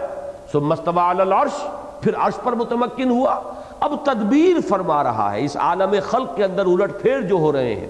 اللہ کی حکمت کے تحت جو اس کے احکام نافذ ہو رہے ہیں، یہ ہے وہ امر، اور یہ اللہ کا امر جو ہے آسمان سے زمین کی طرف اس کا نزول ہوتا ہے، اور پھر ان احکام کی اوپر جب عمل ہو جاتا ہے، تنفیذ ہو جاتی ہے، پھر اس کی رپورٹیں ہیں کہ جو اللہ کے حضور میں واپس پیش ہوتی ہیں، تو یہ تدبیر امر ہے۔ تو ایک تو اس میں جو دو الفاظ آئے ہیں ان کو نوٹ کر لیجئے، اللہ الذی خلق سبع سماوات ومن الارض مثلہن یتنزل الامر بینہن، یہ اللہ تعالیٰ کا عالم خلق ہے، اور اس میں سبع سماوات ہیں، اور زمین بھی ویسی ہی یا اتنی ہی، باقی جہاں تک اللہ کا امر ہے وہ ان سب کے مابین نزول کرتا رہتا ہے۔ اللہ کے احکام لے کر فرشتے اترتے ہیں اور ان کی تنفیذ ہوتی ہے۔ اللہ تعالیٰ کی بڑی طویل المیعاد اسکیمیں ہیں کہ جن کی تنفیذ جو ہے وہ فرشتوں کے ذریعے سے ہو رہی ہے۔ اب اس میں جو اصل مسئلہ ہے جس کے اعتبار سے میں نے کہا تھا کہ یہ مشکلات القرآن میں سے ہے، یہ جو زمین کے بارے میں فرمایا گیا من الارض مثلہن، یہ مثلیت جو ہے اصل میں دو اعتبارات سے ہو سکتی ہے۔ ایک تو یہ کہ جیسے یہ 7 آسمان ہے ویسے ہی یہ زمین بھی ہے، اور ایک یہ کہ اتنی ہی زمینیں بھی ہیں، جتنے یہ 7 آسمان ہیں اتنی ہی زمینیں بھی اللہ نے پیدا فرمائی ہیں۔ تو جیسی اور اتنی، یہ دونوں کو ذہن میں رکھیے کہ ایک ہے کیفیت کے اعتبار سے، ایک ہے کمیت کے اعتبار سے، مثل کے لفظ کا اطلاق دونوں پر ہو جائے گا۔ لہذا اس کے بارے میں اب ایک رائے تو یہ ہے، اور وہ رائے جو ہے بڑی شاذ رائے ہے، اور اس رائے کو ظاہر کرنے میں حضرت ابن عباس رضی اللہ تعالی عنہ بہت ریلیکٹنٹ رہے۔ ان سے جب اس آیت کے بارے میں پوچھا گیا تو انہوں نے کہا مجھے اندیشہ ہے کہ اگر میں اس آیت کا مفہوم تمہارے سامنے بیان کروں گا تو کہیں تم کافر نہ ہو جاؤ۔ یعنی چونکہ آیات متشابہات میں سے، اس کو نوٹ کیجئے کہ 7 سماوات تو قرآن مجید میں بہت مرتبہ آیا ہے، آج تک بھی ہمارے لیے یہ 7 سماوات بھی متشابہات میں شامل ہے۔ آج تک ہمیں نہیں معلوم، میں نے ہر جگہ جہاں بھی یہ لفظ آتا ہے اعتراف کیا ہے کہ آج تک انسان کا علم یہاں تک نہیں پہنچ پایا ہے کہ وہ 7 سماوات کے مفہوم کو سمجھ سکے، یہاں سوائے اس کے کہ ہمارا ایمان اور یقین جو ہے وہی ہمیں سہارا دے کہ یقیناً وقت آئے گا کہ یہ حقیقت منکشف ہوگی، وہ وقت آ کر رہے گا کہ یہ بات واضح ہو جائے گی کہ یہ حقیقت تھی جس کی طرف قرآن مجید نے اشارہ کیا۔ جیسے سورہ حامی و سجدہ کے آخر میں فرمایا سنریہم آیاتنا فی الآفاق وفی انفسہم حتی یتبین لہم انہ الحق، کہ ہم ان قریب اپنی نشانیاں اور دکھائیں گے، زمین میں بھی، آفاق میں بھی، ان کی اپنی جانوں میں بھی، یہاں تک کہ یہ بات ان پر پوری طرح مبرہن ہو جائے گی، 2 اور 2 4 کی طرح ثابت ہو جائے گی، پوری طرح روشن ہو جائے گی کہ قرآن حق ہے، جو کچھ اس نے کہا حق ہے۔ بہت سی چیزیں ہیں کہ جو اس طریقے سے ثابت ہو گئی کہ قرآن مجید کی ان آیات متشابہات کا ایک زمانے تک ہم صحیح مفہوم معین نہیں کر سکے، لیکن سائنس جیسے جیسے آگے بڑھی معلوم ہوا بالکل صحیح بات یہی ہے جو قرآن نے کہی تھی، لیکن پہلے لوگ اس لیے نہیں سمجھ پائے کہ ابھی انسانی علم وہاں تک نہیں پہنچا تھا۔ ظاہر بات ہے ان چیزوں کو سمجھنے کے لیے جو انسان کا تجرباتی علم ہے، علم بالحواس، اس کو جہاں تک پہنچ جانا چاہیے تھا ابھی تک انسان وہاں نہیں پہنچا تھا۔ تو ابھی کچھ چیزیں ایسی باقی ہیں، اور یقیناً ہمارا ایمان ہے کہ جیسے ہمارا سائنس کے علم کا دائرہ آگے وہ مزید بڑھے گا اور ہم اور چیزیں جو ہے منکشف ہوں گی، آیات آفاقیہ کے بارے میں علم ہمارا مزید ترقی کرے گا، تو واضح ہو جائے گا کہ 7 سماوات صحیح الفاظ تھے کہ جس کا اطلاق اس حقیقت پر ہوتا ہے جو آج ہمیں معلوم ہوئی۔ بہرحال حاصل کیا ہے کہ اب تک بھی 7 سماوات بھی ہمارے لیے آیات متشابہات میں سے ہے۔ تو ظاہر بات ہے کہ وہ بات کہ جو اتنی مرتبہ قرآن میں آئی ابھی اس کی حقیقت کو ہم نہیں سمجھ پائے، تو من الارض مثلہن یہ تو آیا بھی ایک ہی مقام پر ہے، صرف ایک ہی جگہ ہے جہاں اس کا تذکرہ ہوا، تو اس کی حقیقت کا جاننا اور بیان کرنا جو ہے وہ کسی کے لیے ممکن نہیں۔ اب حضرت ابن عباس رضی اللہ تعالیٰ عنہ کا کوئی خیال ہوگا، یا ہم یہ بھی گمان کر سکتے ہیں کہ حضور صلی اللہ علیہ وسلم نے انہیں کہیں یہ بات بتائی ہو۔ گمان غالب یہی ہے کہ وہ اس قدر جو اہم بات جو ہے وہ صرف اپنی ایک کسی گمان پر یا اپنے کسی قیاس پر اعتماد کرتے ہوئے نہیں کہہ سکتے، لیکن چونکہ وہ حدیث مرفوع نہیں ہے، انہوں نے صراحت نہیں کی ہے کہ یہ بات حضور سے مجھے معلوم ہوئی، اس لیے ہمیں اس کے اندر اختلاف کی جو ہے وہ گنجائش ہمارے لیے باقی رہتی ہے۔ جیسے حروف مقطعات کے بارے میں نے بارہا عرض کیا ہے کہ حروف مقطعات کے بارے میں حضرت ابن عباس کے اقوال ہیں، الف لام میم ان اللہ اعلم۔ اب یہ انہوں نے کہا یہ در حقیقت ایک جملہ ہے، اس کا مخفف ہے الف لام میم، 3 الفاظ ہیں ان اللہ اعلم، پہلے لفظ کا پہلا حرف لے لیا، دوسرے جو لفظ ہے اس کا درمیانی حرف لے لیا، اور تیسرا جو لفظ ہے اس کا آخری حرف لے لیا۔ انا کا الف، اللہ کا لام، اعلم اس کا میم، ان اللہ اعلم الف لام میم۔ اب یہ خیال ہے، اسے امت نے قبول نہیں کیا، بیان ضرور کر دیا جاتا ہے کہ ان کی یہ رائے ہے الف لام را ان اللہ ارا، اب یہ ان کا خیال ہے، لیکن یہ کہ چونکہ انہوں نے مرفوعاً بیان نہیں کیا، اگر وہ فرماتے کہ حضور نے بتایا تو ظاہر بات ہے کہ ہمارے لیے بالکل قابل قبول ہوتی بات، لیکن وہ ان کا ایک ذاتی قیاس اور گمان ہے، اس لیے کوئی چاہے تو قبول کرے چاہے رد کر دے۔ اسی طرح کا معاملہ یہ ہے کہ اس آیت کے بارے میں ان سے پوچھا گیا تو انہوں نے کہا کہ مجھے اندیشہ ہے کہ اگر میں یہ بات تمہیں بتاؤں گا تو کہیں ایسا نہ ہو کہ تم لوگ کافر ہو جاؤ، لیکن یہ کہ بہرحال ایک روایت ہے جو ابن جریر رحمہ اللہ لائے ہیں اپنی تفسیر میں، ابن ابی حاتم، حاکم جن کی مستدرک جو ہے حدیث کی مشہور کتاب ہے، اور امام بیہقی شعب الایمان اور کتاب الاسماء والصفات میں اس روایت کو لائے عن ابن عباس رضی اللہ تعالی عنہما،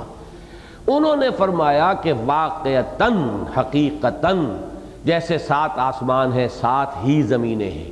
اور 7 سے اگر کبھی یہ کھلا کہ 7 کا معین عدد مراد نہیں تھا بلکہ یہ بھی کثرت کے اوپر دلالت کرنے والا تھا، تو گویا کہ اتنی ہی کثرت کے ساتھ زمینیں بھی ہیں، اور ان کے الفاظ یہ ہیں کہ فی کل ارض نبی کا نبیکم و آدم کا آدمکم و نوح کا نوح و ابراہیم کا ابراہیم و عیسیٰ کا عیسیٰ، ہر زمین میں جیسے تمہارے آدم تھے ایسے ہی آدم ہیں، جیسے تمہارے ابراہیم اور عیسیٰ اور موسیٰ تھے ایسے ہی ابراہیم اور عیسیٰ اور موسیٰ ہیں، اور جیسے تمہارے نبی ہیں حضرت محمد صلی اللہ علیہ وسلم ایسے ہی وہاں بھی ہیں۔ اب یہ بات ایسی ہے کہ جو عام آدمیوں کے لیے بھی ایک دفعہ چونکا دینے والی اور بالکل ایک ایسی نئی بات ہے کہ جس کا کہیں کوئی ذکر کسی مرفوع حدیث میں نہیں، جس کے کوئی ذکر جو ہے قرآن مجید میں دوسرے مقام پر نہیں۔ اب یہ حضرت عبداللہ ابن عباس رضی اللہ تعالی عنہما کی ایک رائے ہے۔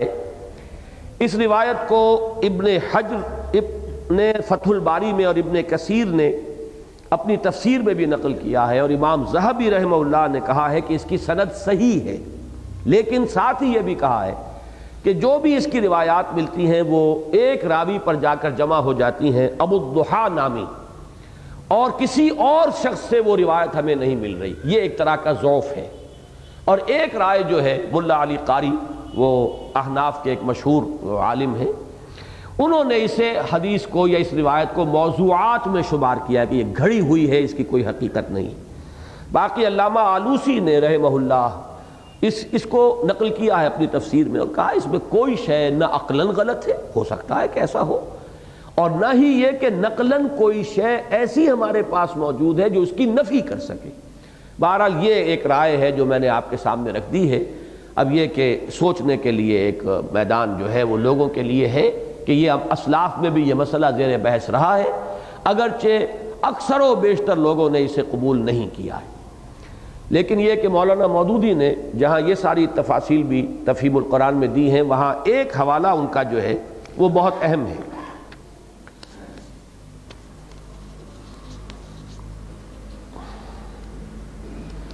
میں نے کہیں نوٹ تو کیا تھا، جی ہاں، انہوں نے حوالہ یہ دیا ہے کہ یہ نوٹ کر لیں، اکانومسٹ جو اخبار ہے لندن کا، اس کی 26 جولائی 69 کی ایک جو اشاعت تھی، اس میں جدید ایسٹرونومی کی اور ماہرین کی ایک رائے یہ آئی ہے کہ ہماری جو یہ کہکشاں ہے جس میں ہمارا یہ نظام شمسی ہے اور اس کے یہ سیارے ہیں، ان میں سے ایک زمین ہے، تو وہ در حقیقت کہکشاں جو ہے گیلیکسی، وہ تو بہت بڑی شے ہے۔ اس گیلیکسی میں 60 کروڑ سیارے ایسے موجود ہیں جس کے حالات بالکل وہی ہے جو زمین کے ہیں، یعنی وہی ٹیمپریچر، وہی اس کے زمین کا یا سوائل کا انداز، وہی اس کی کمپوزیشن، وہی وہ ہوا کا جو اس کے گرد ایک غلاف ہے، اور پھر اس فضا کے اندر وہی جو گیسز ہیں، گویا کہ بالکل وہ حالات جو ہمارے زمین کے ہیں کہ جن کے ذریعے سے یہ جو بھی حیات نباتاتی کہہ لیں اور حیات حیواناتی کہہ لیں اور پھر حیات انسانی یہ جو ممکن ہوئی ہیں، تو یہ جس قسم کے حالات آب و ہوا کے اور مختلف عناصر کے جو ترکیب درکار ہوتی ہے، تو جو ہمارے زمین میں ہے 60 کروڑ سیارے اس گیلیکسی میں ایسے ہیں جن کے حالات بعین ہی وہی ہیں جو ہماری زمین کی۔ بہرحال یہ ایک علمی بات تھی، اس کا حوالہ بھی میں نے چاہا کہ آپ کو نوٹ کرا دوں۔ البتہ ایک دوسری رائے جو ہے اب اس کو نوٹ کر لیں، وہ یہ ہے کہ یہ در حقیقت اسی زمین کے بارے میں کہا جا رہا ہے کہ اس زمین کے بھی طبقات ہیں، جیسے آسمان کے بارے میں طباقہ کہا گیا، 7 سماوات طباقہ، ایک دوسرے کے اوپر ہے، اسی طرح زمین میں بھی، جس کو آپ علم طبقات الارض کہتے ہیں، زمین کے بھی طبقات ہیں۔ تو ایک یہ بھی رائے ہے کہ یہ جو 7 کہا گیا ہے کہ 7 آسمان اوپر ہیں، ایسے ہی زمین میں بھی من الارض مثلہن، اسی طرح کے 7 طبقات اس زمین کے اندر بھی موجود ہیں۔ یہ ایک دوسری رائے ہے۔ بہرحال اس آیہ مبارکہ کا جو آخری ٹکڑا ہے وہ ہے اب اصل میں ہمارے لیے جو اہم ہے، پوری صورت بھی اس پر ختم ہو رہی ہے۔ اس میں تو جیسا کہ میں نے عرض کیا کہ ایک جو ایسا مضمون آ گیا ہے کہ جو مشکلات القرآن میں سے ہے اور آیات متشابہات میں جس کا شمار ہوگا۔ پوری آیت پڑھیے، اللہ الذی خلق 7 سماوات ومن الارض مثلہن یتنزل الامر بینہن۔ اب آیا وہ ٹکڑا، لِتَعْلَمُوا أَنَّ اللَّهَ عَلَىٰ كُلِّ شَيْءٍ قَدِيرٌ وَأَنَّ اللَّهَ قَدْ أَحَاطَ بِكُلِّ شَيْءٍ عِلْمًا، تاکہ تم جان لو، اور یہ جاننا جو ہے یہاں پہ مفہوم تام کے اندر بیان، تاکہ تم اچھی طرح جان لو، یہ بات تم پر پوری طرح منکشف ہو جائے۔ یہ لام عاقبت شمار ہوتا ہے گرامر میں، کسی شے کا نتیجہ یہ نکل رہا ہے۔ یہ حقائق تمہیں اس لیے بتائے جا رہے ہیں، اور جیسے جیسے تمہارا علم بڑھے گا یہ حقائق اور مبرہن ہوں گے اور روشن ہوں گے اور واضح ہوں گے۔ یہ سب کچھ کس لیے؟ جیسے کہ میں نے اس آیت مبارکہ کا حوالہ دیا کہ سنریہم آیاتنا فی الآفاق وفی انفسہم حتی یتبین لہم انہ الحق، ہم آیات اپنی دکھائیں گے انہیں آفاق میں بھی انفس میں بھی، یہاں تک کہ یہ بات بالکل منکشف ہو جائے گی بغیر کسی شک و شبے کے کہ یہ قرآن الحق ہے۔ اسی طرح یہ بات جو تمہیں بتائی جا رہی ہے اس کا جو فائدہ ہونا چاہیے تمہیں، اس کا جو نتیجہ نکلنا چاہیے تمہاری سوچ میں فکر میں، وہ کیا ہے؟ لِتَعْلَمُوا، تاکہ تم خوب جان لو، اس پر تمہارا یقین پختہ ہو جائے، اس پر تمہارا دل ٹھک جائے۔ کس چیز پر؟ اللہ کے 2 صفات پر، ان اللہ علی کل شیء قدیر، کہ اللہ تعالی ہر شے پر قادر ہے۔ اس کی تخلیق کی یہ وسعت، اس کی خلاقی کا یہ عالم، اس کا یہ نتیجہ نکلنا چاہیے۔ اس کی جو تفتیش اور تحقیق کرتے رہو، جتنی کرو گے یہ کائنات اور پھیلتی چلی جائے گی، تم کہیں اس کا سرا تلاش نہیں کر سکو گے۔ جیسے اگلا جب گروپ شروع ہوگا تو سورہ ملک میں آپ آیت پڑھیں گے کہ فارجع البصر کرتین ینقلب الیک البصر خاسئا وہو حسیر، دوڑاؤ اپنی نگاہیں دور دور تک، کہیں دیکھو ہماری اس تخلیق میں کوئی نقص ہے، کوئی عیب ہے، کوئی کمی ہے، کہیں کوئی خلا ہے، کوئی رخنا ہے۔ بار بار جو ہے اپنی نگاہیں دوڑاؤ، تمہاری نگاہیں تھک ہار کر لوٹ آئیں گی، تمہیں ہماری اس تخلیق کے اندر کہیں کوئی عیب یا کہیں کوتاہی، کوئی نقص نظر نہیں آئے گا۔ اسی طرح فرمایا کہ جتنا چاہو بڑھتے چلے جاؤ علم میں، اور ہم نے تمہیں استعداد دی ہے، لیکن اس سے تمہارے اس یقین کے اندر جو ہے اضافہ ہوگا ان اللہ علی کل شیء قدیر، کہ اللہ تعالی ہر چیز پر قادر ہے، کوئی شے اس کی قدرت سے باہر نہیں، کوئی کام اس کی قوت سے ایسا نہیں ہے کہ جو اس کو عاجز کر دے اور اس کے وہ کرنے پر قادر نہ ہو۔ وَأَنَّ اللَّهَ قَدْ أَحَاطَ بِكُلِّ شَيْءٍ عِلْمًا، اور دوسری بات کہ جو اس کائنات کے مشاہدے سے تم پر منکشف ہو جانی چاہیے، جس پر تمہارا گہرا یقین و اذعان قائم ہو جانا چاہیے، وہ یہ ہے کہ اللہ تعالیٰ نے ہر شے کا احاطہ کیا ہوا ہے علم کے اعتبار سے، یعنی کوئی شے اللہ کے علم سے باہر نہیں، کوئی شے اللہ کی قدرت سے باہر نہیں۔ اب اس کو کبھی یوں کہتے ہیں واللہ علی کل شیء قدیر واللہ بکل شیء علیم۔ اب یہاں نوٹ کیجئے، میں نے سورہ حدید کے آغاز میں بھی عرض کیا تھا کہ اللہ تعالیٰ کی یہی دو صفات ہیں جن پر سب سے زیادہ زور قرآن مجید میں دیا گیا ہے، اللہ کی قدرت اور اللہ تعالیٰ کا علم کامل۔ وہ ہر شے پر قادر ہے، ہر شے کا علم رکھتا ہے۔ اس کی وجہ کیا ہے؟ ایک تو یہ کہ بہت سے اللہ کے اسماء جو ہیں وہ در حقیقت انہی دو صفات کی شرح پر ہیں۔ اللہ کے بہت سے نام ہیں، آپ کو الرافع، الخافض، المعز، المذل، القابض، الباسط، یہ تمام الفاظ کیا ہیں؟ اللہ ہی ہے جس کو چاہتا ہے اٹھا دیتا ہے، جس کو چاہتا ہے گرا دیتا ہے، کھولنے والا، تنگ کر دینے والا، اٹھانے والا، گرانے والا، عزت دینے والا، ذلت۔ اب یہ بہت سے نام ہیں، آپ کو جوڑوں میں ملیں گے، یہ سب در حقیقت شرح ہے القادر کی۔ اللہ تعالیٰ قدرت رکھتا ہے ہر شے کے اوپر۔ اسی طرح اللہ خبیر ہے، اللہ سمیع ہے، اللہ بصیر ہے، یہ تمام چیزیں جو ہے لطیف ہے، یہ تمام کیا ہے؟ اللہ کے علم کامل کی شرح ہے۔ تو اول تو آپ یہ کہہ سکتے ہیں کہ یہ دونوں صفات جو ہیں بڑی بنیادی صفات ہیں کہ بہت سے دوسری صفات اور بہت سے اسماء جو ہے اللہ تعالیٰ کے وہ در حقیقت انہی دو صفات کی شرح پر مبنی ہے اور مشتمل ہے۔ دوسری بات جو ہے اہم تر وہ یہ ہے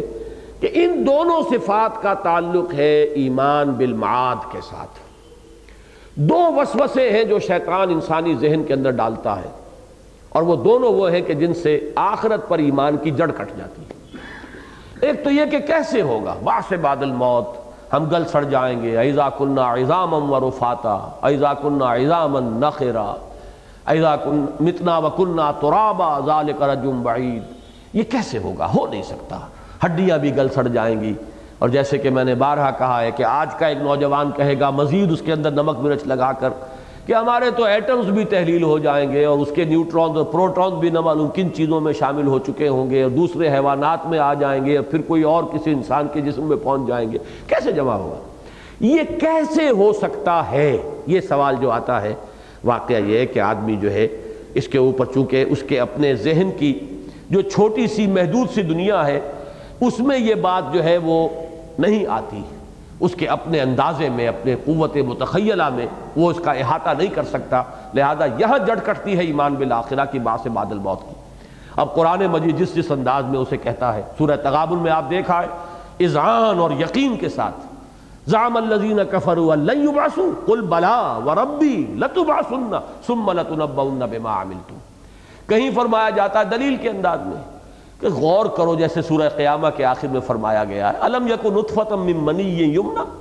ثم کان علقۃ فخلق فسوى فجعل منه الزوجین الذکر والانثى الیس ذلک بقادر علی ان یحیی الموتى۔ ہوش تو کرو، کیا تھے تم سوائے گندے پانی کی بوند کے؟ پھر تمہارا لوتھڑا بناؤ، پھر تم رحم مادر میں رہے اور پھر انہی میں سے کسی کو مرد بنا دیا، کسی کو عورت بنا دیا، کسی کو سقراط اور بقراط بنا دیا، کسی کو کچھ بنا دیا۔ تو وہ قادر، وہ خلاق ہستی جو ہے، کیا اس پر قادر نہیں ہوگی کہ تمہیں مرنے کے بعد زندہ کر سکے؟ تو دلائل بھی ہیں، شواہد بھی ہیں، لیکن یہ ہے کہ نتیجہ کیا نکلتا ہے کہ انسان کے ذہن میں یہ بات بیٹھ جائے یقین کے ساتھ کہ اللہ ہر شے پر قادر، کوئی شے اس کی قدرت سے بعید نہیں۔ اس کے لیے سب سے بڑی دلیل یہ کائنات ہے۔ دیکھو آسمانوں اور زمین کی وسعتیں، یہ تخلیق، اپنی تخلیق پر غور کرو کہ ایک گندے پانی کی بوند سے کیا بنا دیا، اس کائنات کی تخلیق پر غور کرو تو تم پر ایک حقیقت منکشف ہو جانی چاہیے۔ یہ دوسری بات ہے کہ اس دور میں منکشف نہیں ہوتی، وہ سائنس سے اللہ کے تصور کو جب جدا کر دیا گیا، رینائسنس جو ہوا، اور اس رینائسنس میں یورپ میں ابتدا ہی سے مذہب کی دشمنی شامل ہو گئی، جو شدید رد عمل تھا، پاپائیت کا جو انتہائی ایک مستبد اور استبدادی نظام جو دنیا میں قائم تھا یورپ میں اس وقت، اس کے خلاف رد عمل اتنا شدید ہوا۔ جب انسان ذرا جاگا اور ہوش میں آیا اور اس نے آنکھ کھولی اور آزادی جو ہے اس نے اختیار کی، تو اس نے مذہب کو اٹھا کر پھینک دیا، ریجیکٹ کر دیا، اس کی ہر شے کو ریجیکٹ کیا ہے۔ لہذا سائنس اس ماحول میں جب پروان چڑھی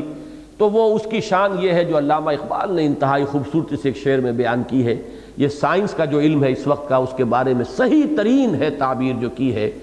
کہ عشق کی تیغ جگر دار اڑا لی کس نے،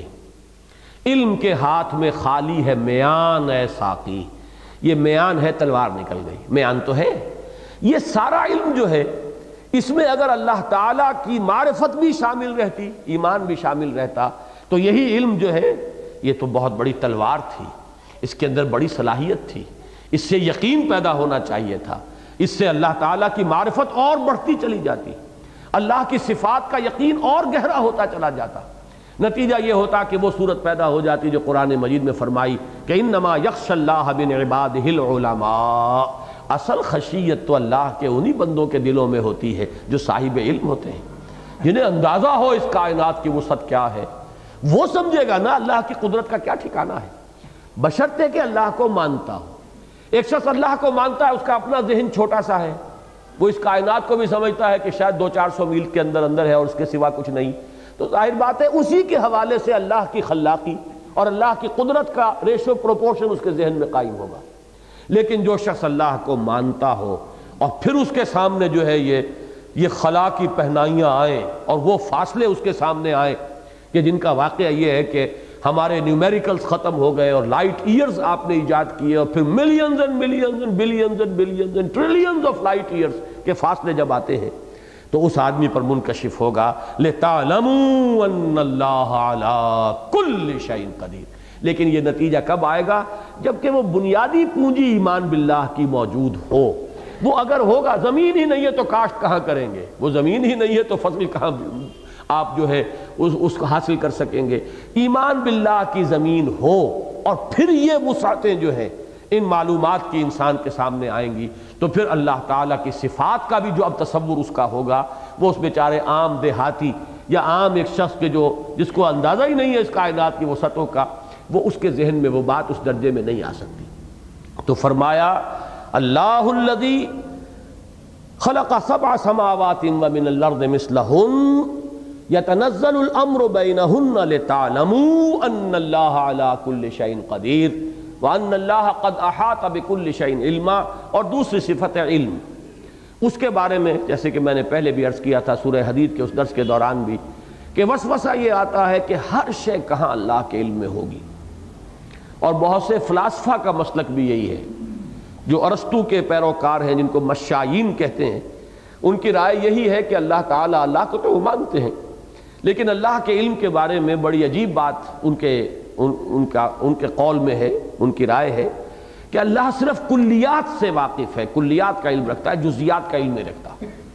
اب اگر بڑے بڑے فلسفی جو ہے اس چکر میں ہو تو عام آدمی کے تو بیچارے کے دل میں جو ہے وہ شیطان اس کے کان میں جو ہے وہ پھونک ماری دے گا، دل میں وسوسہ ڈالا، کہاں اللہ تعالیٰ کو ہر چیز کا علم ہے، میں اب کہاں بیٹھا ہوں اس کائنات میں، میری کیا حیثیت ہے، اور میں بند کمرے میں بیٹھا ہوا کوئی کام کر رہا ہوں، کہاں اللہ کے علم میں ہوگا۔ فلاسفہ جو ہے وہ اسے کہتے ہیں بڑے عالمانہ اور فلسفیانہ انداز میں،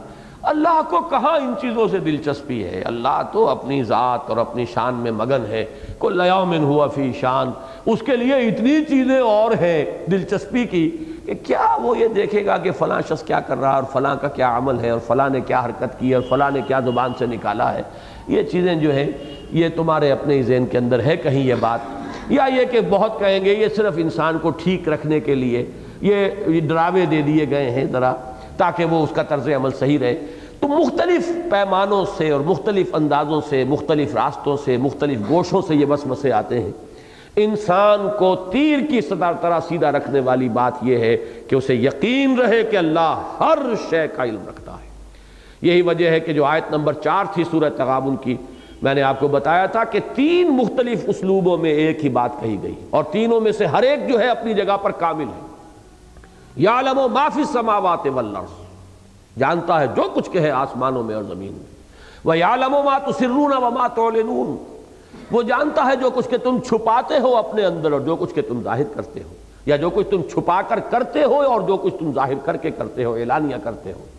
وَهُوَ عَلِيمٌ بِذَاتِ الصُّدُورِ، اور وہ تو تمہارے سینے کے اندر جو چیزیں چھپی ہوئی ہیں جن کا تمہیں خود بھی شعور نہیں ہے، تمہارے تحت الشعور میں جو بھی طوفان اٹھ رہے ہیں اندر، وہ بھی اللہ کے علم میں ہے، جو خود تمہارے اپنے علم میں نہیں۔ انسان کو خود شعور نہیں ہوتا کہ میرے تحت شعور میں کیا ہے، اللہ کے علم میں وہ بھی ہے۔